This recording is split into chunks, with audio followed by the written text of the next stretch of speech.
Bistado nga ng Senado ang garapalang People's Initiative na ginagawa ng Kongreso sa pangunguna ni Speaker Martin Romualdez na ang pangunahing layunin ay palitan ng ating saligang batas nang sa ganon ay maging Prime Minister si Romualdez sa bagong konstitusyon. Dahil kung idadaan sa normal na halalan ay hinding-hindi ito mananalo bilang Pangulo ng bansa. Ayon pa sa inilatag na ebidensya ng Senado, ay gumastos ng milyon-milyong peso ang Kongreso upang makakalap ng pirma sa buong bansa.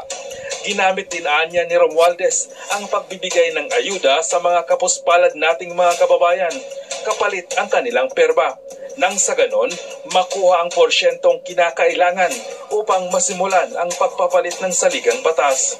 Dismayado nga ang karamihan sa mga senador sa paglapastangan ng Kongreso sa ating bansa at tila ba gagawin nila ang lahat upang sila'y manatili pa